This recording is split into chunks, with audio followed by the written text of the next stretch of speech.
बिस्मिल्लाहिर्रहमानिर्रहीम। मेरी नंद बहुत खूबसूरत थी। हर कोई उसकी तारीफ करता तो मैं जल भुन जाती, क्योंकि मैं उससे कहीं ज्यादा हसीन थी। मगर मेरी सास हर वक्त अपनी ही बेटी की तारीफें झाड़ती रहती। और जब भी कोई मेहमान घर आता तो मेरी नंद लाल रंग का जोड़ा पहनकर उनके सामने बैठ जाती। तो वो मेहमान जाने से पहले नंद को ढेरों पैसे दे जाते।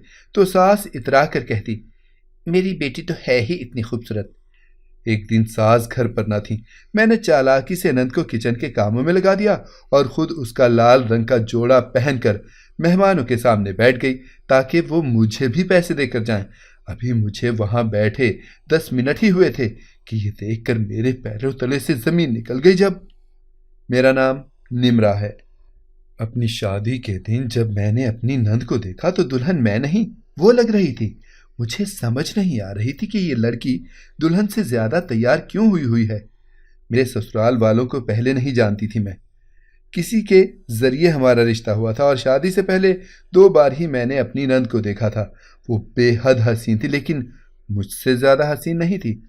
लेकिन उसे अपनी शादी पर इस तरह से तैयार देखकर मुझे बहुत गुस्सा आया था, क्योंकि ये मेरी शादी थी और मैं सबसे अच्छी लगना चाहती थी। मुझसे ये बात बिल्कुल बर्दाश्त नहीं हो रही थी। मैंने अपनी अम्मा के कान में सरगोशी करते हुए कहा, ये क्यों इतनी तैयार हुई है? तो अम्मा ने मुझे टोक दिया, बेटा अब तुम्हें बर्दाश्त करना होगा, जब तक तुम्हारी नंद की शादी नहीं हो जाती ना। खैर, मैं अम्मा की बात सुनकर चुप हो गई, लेकिन मेरा सारा ध्यान उन जेवरात पर था जो मेरी नंद ने पहने हुए थे। और मैं ये सोच रही थी कि आया वो जेवरात असली हैं या नकली। अगर तो वो जेवरात नकली हैं तो ठीक है, लेकिन अगर नकली नहीं हैं, असली हैं, तो मैं अपने शौहर से कहूंगी कि इन जेवरात पर मेरा हक है, मुझे क्यों हल्के जेवरात दिए गए। शादी की रस्मात होती रहीं और मैं अंदर ही अंदर अपनी नंद को देखकर जलती कुड़ती रही। खैर, जब मेरी रुखसती हुई तो मैं अपने नए घर में आ गई। ये वो लम्हा था कि एक लड़की अपने शौहर के मुतालिक सोचती है, लेकिन मेरे हवास पर तो मेरी नंद सवार हो चुकी थी। यह कहना गलत नहीं होगा कि हसद बचपन से मेरी फितरत में शामिल था। मेरे शौहर कमरे में दाखिल हुए और मुझसे बातें करने लगे, अपने घर वालों के मुतालिक बताने लगे, मुझे नसीहत करने लगे। देखो, मेरी माँ बहनों का ख्याल रखना। इसके बाद वो मेरी तारीफ करने लगे, लेकिन वो क्या बोल रहे थे मुझे तो कुछ सुनाई ही नहीं दे रहा था। मेरा तो सारा ध्यान अपनी नंद की तरफ था और उसके जेवरात की तरफ। मेरे शौहर ने बताया, मेरी बहन नाजिया सबकी लाडली है, उसका खास ख्याल रखना तुम। उन्होंने मुझे कहा तो मेरी हालत गैर हो गई। मारे गुस्से के बड़ी मुश्किल से मैंने सब्र का दामन थामे रखा था। खैर, शादी के अगले दिन मैंने देखा कि मेहमान मुझे देखने के लिए आ रहे हैं, लेकिन मेरी नंद साहिबा मुझसे भी ज्यादा तैयार श्यार होकर बैठी हुई है। उसे देखकर तो मेरा गुस्सा आसमान को छूने लगा, लेकिन फिर भी यह वक्त जज्बाती होने का नहीं था।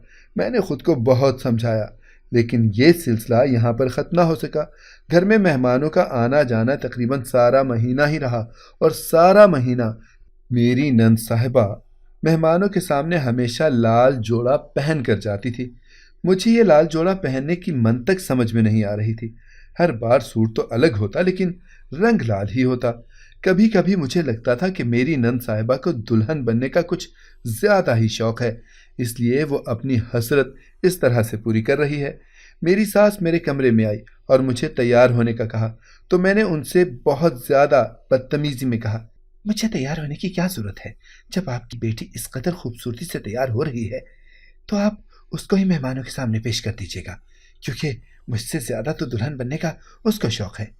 तो मेरी सास बहुत ज्यादा हैरान हो गई और मुझे कहने लगी, बेटा आप इस कदर बदतमीजी से क्यों पेश आ रही हैं? वो छोटी है, उसको बचपन से ही इस तरह तैयार होकर रहने का बहुत शौक है, इसी वजह से हमने उसको कभी नहीं टोका। आप भी उसी तरह से तैयार होकर आ जाएं, आपको कोई भी नहीं रोकेगा, ये तो आपका हक है। और फिर मेरी सास ने अपनी बेटी की तारीफें शुरू कर दी। मेरी बेटी तो बहुत खूबसूरत है, इसलिए जब वो तैयार होती है ना तो और ज़्यादा हसीन लगती है। वो हम सबकी बहुत लाडली है, इसी वजह से हम उसे कुछ भी नहीं कहते। मेहमान आ गए। मेरे से ज्यादा तो वो मेरी नंद को देखकर ही खुश हो रहे थे और उसकी तारीफें कर रहे थे। ये बात मुझे और भी ज्यादा हसद और जलन में मुब्तला कर रही थी। अब मेरी हर मुमकिन कोशिश थी कि मैं जल्द अज जल्द नादिया का कुछ करूं, क्योंकि ये तो मेरे हलक का कांटा बन चुकी है। मेहमानों के जाने के बाद मैं अपने कमरे में आई। मैं शदीद गुस्से में थी। मैंने आते ही अपना सामान पटकना शुरू कर दिया। गुस्से से सोचते सोचते वैसे ही बिस्तर पर ढेर हो गई। शाम के वक्त जब मेरी आंख खुली तो मैं अपने आप को कुछ बेहतर महसूस कर रही थी। अब मेरा दिमाग एकदम से पुरसुकून था। मैंने सोचना शुरू कर दिया कि मुझे करना क्या चाहिए। मेरे दिल से आवाज़ आई कि मैं ऐसे ही इस कदर परेशानी में मुब्तला हो रही हूँ। मुझे इस कदर परेशान होने की ज़रूरत नहीं। बहुत जल्द इसकी शादी हो जाएगी और इसके बाद तो इस घर पर मुकम्मल राज मेरा होगा। और ये बातें सोचकर मैं मुकम्मल तौर पर इत्मीनान और सुकून से रहने लगी। अब मेरी शादी को 2 महीने का अरसा गुजर चुका था और इस 2 महीने के अरसे में मैंने अपने घर बार को बहुत अच्छे तरीके से समझ लिया था।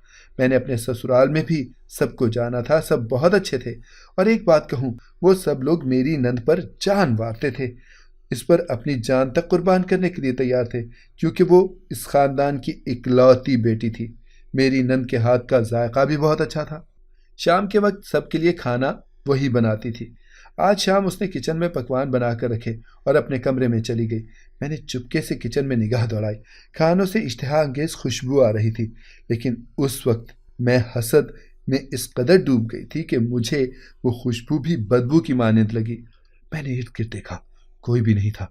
मैं चुपके से किचन में गई और तमाम खानों के अंदर मिर्च और नमक बहुत ज़्यादा छिड़क डाला और उनको मिक्स करके उनकी पहली हालत में रखकर वापस आ गई। मैंने अपने दिल में सोच लिया था कि और कुछ नहीं तो बहुत जल्द मैं इस घर वालों को इससे ज़रूर बदजन कर दूंगी। और ये सोचकर मुझे बहुत ज़्यादा खुशी होने लगी। शाम के वक्त हमारे घर मेरी नंद की काफ़ी दोस्तें आ गईं। अब मुझे समझ आई कि उसने इतने ज़्यादा पकवान भी अपनी दोस्तों के लिए ही बनाए थे। अब तो मेरे दिल में हलचल सी होने लगी और मैं बेतहाशा खुश हो गई, क्योंकि आज इसकी दोस्तों के सामने इसकी बहुत इंसल्ट होनी थी। और अब मैं इंतज़ार में थी कि कब ये अपने दोस्तों को खाना दे और किस वक्त वो इसका मजाक बनाकर इसकी बेइज्जती करके इस घर से जाए। मैं भी इसकी दोस्तों से बहुत खुशदिली से मिली। कुछ इधर उधर की बातों के बाद मेरी नंद ने खाना लगाया। खाने के वक्त उसने मुझे भी बुलाया। मैं भी जाकर खाने की टेबल पर बैठ गई। जैसे ही मैंने खाना मुंह के अंदर डाला तो मेरे पैरों तले से ज़मीन निकल गई और मैं शदीद खांसने लगी।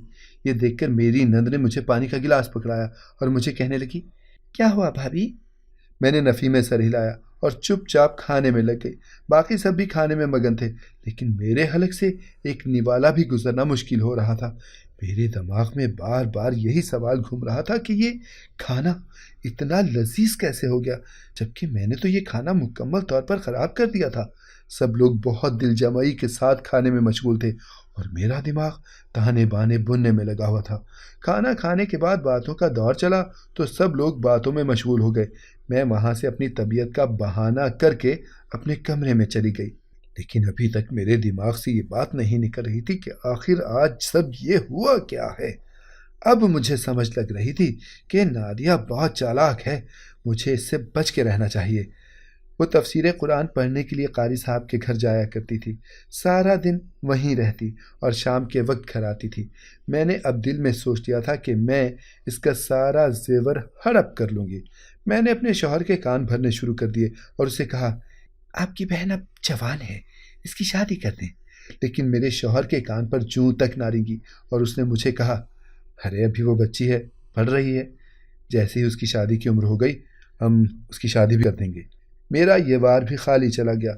हसद का पौधा मेरे दिल में और ज़्यादा जड़ें पकड़ने लगा। मैं दिन रात बस यही मंसूबे बनाती रही कि किसी न किसी तरह से अपनी नंद को मंजर से गायब कर दूं और मेरे पास वो सारा सोना और जेवरात आ जाए, क्योंकि शादी के बाद भी मेरे हिस्से में सोना और जेवरात नहीं आया था। इसी तरह से मेरी शादी को 4 महीने गुजर गए। शाम के वक्त हम सब लोग बैठे हुए थे कि मेरे शौहर को एक फ़ोन कॉल आई। फ़ोन सुनने के बाद वो बाहर की तरफ भागा। हम सब हैरान व परेशान। मैं भी उसकी तरफ लपकी और पूछा, क्या हुआ है? लेकिन वो कुछ भी जवाब देने से पहले घर से बाहर निकल चुका था। मैं और मेरी सास बेहद परेशान थी कि आखिर ऐसा क्या हुआ है जो वो इस कदर परेशानी से बाहर गया। मेरी सास तो नमाज पढ़ रही थी और साथ में तस्बीह करके खैर आफियत की दुआएं करने लगी। मैं भी परेशानी की वजह से इधर उधर टहलने लगी। 2 दिन गुजर चुके थे, लेकिन अभी तक मेरे शौहर का कोई अता पता नहीं था। उनका फ़ोन भी बंद आ रहा था। तीसरे दिन रात के 11:30 बजे हमें एम्बुलेंस की आवाज़ सुनाई दी और मेरा दिल परेशानी से और भी ज़ोर ज़ोर से धड़कने लगा। फिर मेरी धड़कन उस वक्त रुकी जब वो एम्बुलेंस हमारे घर के दरवाजे के सामने आकर रुकी। उसी वक्त हमारा दरवाज़ा खटका। मैं डरती डरती दरवाजे पर पहुंची और दरवाज़ा खोला तो सामने का मंजर देखकर मेरी चीख निकल गई, क्योंकि सामने स्ट्रेचर पर मेरी नंद पड़ी थी। उसका माथा पट्टियों से जकड़ा हुआ था। उसकी हालत बहुत ज़्यादा ख़राब थी। उसकी हालत देखकर मुझे उस पर एक पल के लिए रहम आया और फिर मेरे शौहर उसे लेकर जल्दी से अंदर आ गए। उसकी हालत देखकर मेरी सास तो ज़ारो क़तार रो रही थी। मेरे शौहर ने बताया कि इसकी तफसीर की क्लास लेकर ये वापस आ रही थी तो एक गाड़ी के साथ इसकी टक्कर हो गई। वही गाड़ी इसको हॉस्पिटल ले गई थी। हॉस्पिटल वालों ने कहा कि इसकी रीढ़ की हड्डी टूट गई है, अब ये कभी भी चल नहीं सकती, अब इसका इलाज मुमकिन नहीं है, ये सारी ज़िंदगी के लिए अपाहज हो गई है। और फिर हॉस्पिटल वालों ने उन्हें घर ले जाने की इजाज़त दे दी। अपने शौहर की बातें सुनकर मुझ पर तो सख्त तारी हो गया। जिस हुस्न से मैं जलती थी, अब वो हुस्न 1 मिनट में ही मान पड़ गया था। वक्त यूं ही गुजरने लगा। मेरी सास सारा सारा दिन अपनी बेटी के पास गुजारती और उसकी देखभाल करती। मैं भी उसका ख्याल रख लिया करती थी, क्योंकि अब उसकी हालत बहुत काबिल रहम थी और मुझे पता चल चुका था कि सोना जेवरात इन सब चीज़ों को वो भूल ही गई होगी। तो इस वजह से मैं भी बेफिक्र हो गई थी। एक दिन मैंने देखा कि मेरी सास अपने हाथ में कुछ छुपा कर मेरी नंद के कमरे में जा रही है। मेरे अंदर तजस्सुस उभरा कि आखिर मेरी सास उसके लिए कमरे में क्या लेकर गई है। मैं भी फौरन उस कमरे में गई, लेकिन इससे पहले कि मैं देखती मेरी सास के हाथ में क्या है, मेरे शौहर ने मुझे आवाज़ लगा ली और मैं उसकी बात सुनने के लिए चली गई। मैंने ध्यान देना शुरू कर दिया कि मेरी सास हफ्ते में 2 दिन 2 घंटे बाहर गुजार कर आती थी और आते ही चुपके से अपने हाथ में कुछ छुपा कर मेरी नंद के कमरे में चली जाती थी। मुझे समझ नहीं आता था कि आखिर वो कर क्या रही हैं आजकल। एक बार मैंने उनसे पूछा भी, आप बाहर इतनी देर क्यों लगा कर आती हैं? मैं आपका इंतज़ार करती रहती हूँ। तो मेरी सास ने मुझे झिड़क दिया और मुझे कहा, आप अपने काम से काम रखा करो। अब वो ध्यान करने लगी थी कि जब भी मैं इधर उधर होती, किसी काम में मशगूल होती, तब वो चुपके से बाहर जाती थी, लेकिन मेरी भी नज़र मुकम्मल तौर पर उन पर ही थी। मैं बज़ाहिर तो अपने काम पर लगी रहती, लेकिन पूरी तवज्जो से अपनी सास की जानिब ध्यान रखती थी। अब रोज़ाना कोई ना कोई मेहमान आता ही रहता था मेरी नंद को पूछने के लिए। इतनी बीमारी में भी मेरी नंद सज संवर कर लाल जोड़ा पहनकर मेहमानों के सामने बैठ जाती थी और उनसे ढेरों बातें करती थी। जाते हुए मेहमान उसको ढेरों पैसे देकर जाते थे। मैं इस बात से बहुत हैरान और परेशान थी कि मेरी नंद मेहमानों पर ऐसा कौन सा जादू करती है कि वो इस कदर उसकी तारीफ़ें करते हैं और जाते हुए उसे पैसों से भी नवाज कर जाते हैं। मैं इन सब चीज़ों का पता लगाना चाहती थी, लेकिन कहीं से कोई भी सिरा मेरे हाथ ना लग रहा था। मैंने अब दिल में पुख्ता इरादा कर लिया था कि घर में जब भी मेहमान आएंगे तो मैं भी लाल जोड़ा पहनकर मेहमानों के सामने बैठूंगी। देखती हूँ कि वो मुझ पर भी इतने ही मेहरबान होते हैं या नहीं। एक दिन अचानक से हमारे घर मेहमान आ गए तो मेरी नंद सो रही थी। मैंने उसे नहीं जगाया, क्योंकि मैं नहीं चाहती थी कि वो मेहमानों के सामने जाए। उसके सोते ही मैं अपने कमरे में गई, लाल जोड़ा पहनकर अच्छे से तैयार होकर कमरे से बाहर आ गई और उसे देखा तो वो अपने कमरे में जाग चुकी थी, लेकिन लगता था कि उसे मेहमानों की खबर ना थी। मैं किचन में गई और वहाँ से काफ़ी सारी सब्जी लाकर नंद को दे दी। उसे कहा, तुम ये बैठे बैठे सब्जी ही बना दो, मैं ज़रा बाहर जा रही हूँ। मेरी बात सुनकर उसने सब्जी पकड़ ली और काम करने लगी। उसे काम काज में लगाकर जब मैं मेहमानों वाले कमरे में गई जहाँ मेरी सास उनको बिठा कर गई थी, तो खाली कमरा मेरा मुंह चला रहा था। मैं बहुत हैरान हो गई कि इतनी जल्दी चले गए ये मेहमान। मैं बुझे दिल के साथ वापस अपने कमरे में आ गई। वक्त का काम है गुजरना, वो गुजरता ही जा रहा था। कुछ दिन के बाद मेरी सास ने मुझे कहा, बहू आज अच्छे अच्छे खानों का एहतमाम करना, हमारे घर में कुछ लोग आने वाले हैं। मैंने अपनी सास से पूछा, कौन आ रहा है? तो उन्होंने बहुत खुश दिली से मुझे जवाब दिया, आज कुछ लोग नादिया का रिश्ता देखने के लिए आ रहे हैं। ये सुनकर मेरी तो हंसी छूट गई और मैंने हंसी मजाक उड़ाते हुए अपनी सास को कहा, क्या आप भूल गई हैं? क्या आपकी बेटी अपाहज है? और अपाहजों से भला कौन शादी करता है? मेरी बात सुनकर मेरी सास कहने लगी, बेटा ये सब तो खुदा की तरफ से हुआ है। अगर खुदा ने चाहा तो मेरी बेटी बहुत जल्द ठीक होकर अपने घर वाली हो जाएगी। ये कहकर मेरी सास वहां से चली गई और फिर मैंने अपनी सास के कहने के मुताबिक अच्छे अच्छे खाने बना दिए। हमारे घर मेहमान आ गए। वो लोग जो रिश्ता देखने के लिए आए हुए थे बहुत खुश थे मेरी नंद को देखकर। उन्हें इस रिश्ते से कोई एतराज़ भी नहीं था और वो उसी दिन ही रिश्ता पक्का करके चले गए। ये बात मुझे तीर की मानिंद लगी। रिश्ते वालों ने कहा कि वो अगले ही महीने में शादी करना चाहते हैं, तो मेरी सास और शौहर ने रिश्ता भी पक्का कर दिया और साथ में शादी की डेट भी दे दी। घर में शादी की तैयारियां शुरू हो चुकी थीं, लेकिन मुझे एक पल के लिए भी कहीं चैन नहीं आ रहा था। मुझे इस बात की समझ नहीं आई कि एक अपाहज लड़की का रिश्ता कैसे हो सकता है, जबकि वो तो चल फिर भी नहीं सकती, अपना घर बार नहीं संभाल सकती, फिर कैसे कोई उसे पसंद कर सकता है। अब मैं सोच रही थी कि वो जैसी भी है, लेकिन उसका हुस्न तो वैसा ही है ना। लगता है वो लोग उसके हुस्न पर ही मर मिटे हैं। और सबसे बड़ी बात तो ये थी कि उसका रिश्ता कहीं दूर दराज नहीं बल्कि हमारे ही मोहल्ले में हो रहा था। उनकी शादी के बाद भी उसका आना जाना हमारे घर ही रहना था। इन दिनों मैंने देखा था कि मेरे शौहर मुझसे खिंचे खिंचे रहते हैं, लेकिन मैं भी शादी की तैयारियों में मशगूल रही और उनकी तरफ ज़्यादा तवज्जो नहीं दी। आखिरकार वो दिन भी आ ही गया जिस दिन मेरी नंद रुखसत होकर अपने घर चली गई। मैं उस वक्त सोने और जेवरात को मुकम्मल तौर पर भूल चुकी थी। न जाने कैसे और क्यों मैं इन सब को भूल गई। बस मुझे इस बात की खुशी थी कि मेरी नंद इस घर से चली गई है। अब इस घर पर सिर्फ और सिर्फ मेरा राज होगा।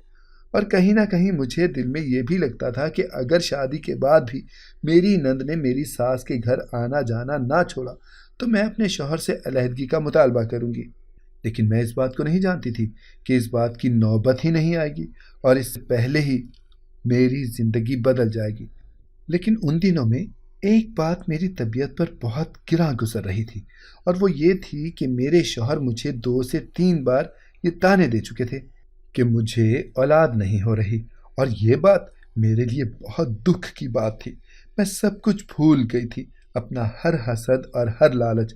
अब बस रब से हर वक्त दुआएं करती रहती थी कि वो मुझे औलाद से नवाज दे। अब तो मेरे शौहर ने मुझे डॉक्टर्स के पास भी लेकर जाना शुरू कर दिया और मेरी ज़ात 2 कौड़ी की होकर रह गई थी। मुझे अब ये भी धड़का लगा रहता था कि कहीं मेरा शौहर दूसरी शादी ही ना कर ले। बहुत से पीरों से दुआ और डॉक्टरों से दवा लेने के बाद आखिरकार मैं बच्चे की माँ बनने वाली थी। ये खुशी मेरे लिए बहुत अनोखी थी। अब मेरे दिल से तमाम वसवसे ख़त्म होते जा रहे थे। मेरा शौहर भी काफ़ी खुश रहने लगा था और ये बात मुझे भी दिली सुकून नवाजती थी। लेकिन अब मेरा शौहर रातों को बहुत देर से घर आने लगा था। मैंने उससे पूछा तो वह कहने लगा, आजकल मुझे बहुत काम होता है, इसी वजह से घर आने में देर हो जाती है। और मैंने भी चारों नाचार उसकी बातों पर यकीन कर लिया, क्योंकि इसके अलावा मैं कुछ और कर भी नहीं सकती थी। कुछ दिन के बाद मैं बाजार गई तो वहाँ पे मैं अपने शौहर को जिस लड़की के साथ देख रही थी, मुझे मेरी आंखों पे यकीन आया। अब मैंने चुपचाप अपनी ज़िंदगी गुजारनी थी, क्योंकि मैं नहीं चाहती थी कि मेरी कभी भी बदनामी हो। लेकिन मैं एक बार पूछना ज़रूर चाहती थी कि आखिर मेरे साथ ये सब क्यों किया। लेकिन मैं खामोश रही और अपने बच्चे के आने का इंतज़ार करती रही। इस इंतज़ार के दौरान जो खबर मुझे मिली, मुझे समझ ना आई इस खबर पर रोऊं या हंसूं, क्योंकि मेरे ताया की बेटी, मेरी बड़ी बहन, जो 3 साल पहले घर से भाग गई थी, उसे मैंने अपने शौहर के साथ बाजार में देखा था। और फिर जब मैंने पता लगवाया तो मुझे पता चला कि मेरी बड़ी बहन मेरे शौहर की पहली बीवी थी और कैंसर की वजह से उसके पास वक्त बहुत कम था और उसे औलाद की बहुत ख्वाहिश थी। तो उसने मेरे शौहर की शादी किसी न किसी तरह से मुझसे करवा दी। और जब मुझसे औलाद नहीं हो रही थी तो मेरा शौहर परेशान रहने लगा, क्योंकि वो अपनी बीवी से बहुत मोहब्बत करता था। और फिर जब मेरी तरफ से औलाद की खबर मिली तो वो खुश हो गया और उसका ये इरादा था कि वो मुझसे बच्चा लेकर अपनी पहली बीवी यानी कि मेरी बहन को दे देगा। लेकिन खुदा ने मेरी बहन को इतनी मोहलत ही ना दी और वो मर गई। मैं एकदम से खामोश हो गई और फिर अल्लाह ने मुझे बेटे की नेमत से नवाजा। मेरा पूरा घराना बहुत खुश था। होश में आने के बाद ये खुशखबरी मेरे लिए बहुत बड़ी थी और उसी वक्त डॉक्टरों ने मुझे जो खबर सुनाई उसको सुनकर मेरा दिल दहल गया और मैं ज़ारो कतार रोने लगी। मेरा दिल गम से फटने लगा क्योंकि डॉक्टर्स ने मुझे बताया था कि मेरा बेटा देख नहीं सकता क्योंकि उसकी आंखों में बिनाई नहीं। ये बात सुनकर मेरे शौहर और सास की हालत भी मुझसे कुछ मुख्तलिफ ना थी। यह के बाद तीसरे मेरे शौहर को झटकों से ज़्यादा खबरें मिल रही थी और फिर मेरी नंद हॉस्पिटल में मुझे मिलने आई तो उसकी हालत बहुत बेहतर थी और उसने मुझे कहा, भाभी आप मुझे माफ़ कर दें। मैं जानती थी कि भाई ने आपसे दूसरी शादी की थी और इस गुनाह में मैं बराबर की शरीक थी। आपको एक बात बतानी थी। हम सबको हमारे किए की सज़ा मिल चुकी है। भाई अपनी मोहब्बत से हाथ धो बैठे हैं। मैं भी लालच में हर मेहमान के सामने तैयार होकर बैठती थी और जाते हुए उन्हें कहती थी कि मुझे सदका दिया करें। मैं गरीब और यतीम बच्चों की मदद करती हूँ जिनका कोई नहीं होता। तो मेहमान बहुत खुशी खुशी मुझे रकम देते थे और इस काम में अम्मा भी मेरे साथ होती। मैं लोगों को कहती थी कि लाल रंग पहनकर बच्चे बहुत खुश होते हैं और मैं उनके लिए इस कदर तैयार होती हूँ। और फिर वो मुझे बताने लगी, जब आप किचन में मेरा बनाया हुआ खाना ख़राब कर रही थी ना, तो मैंने देख लिया था।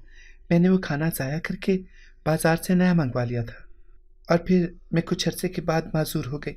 तो माजूरी के बाद लोग और ज़्यादा तरस खाने लगे, लेकिन अब ये पैसे मुझे किसी काम के नहीं लगते थे। तो अम्मा ने एक पीर बाबा के पास जाना शुरू कर दिया। वो हमारे मोहल्ले में ही रहते थे।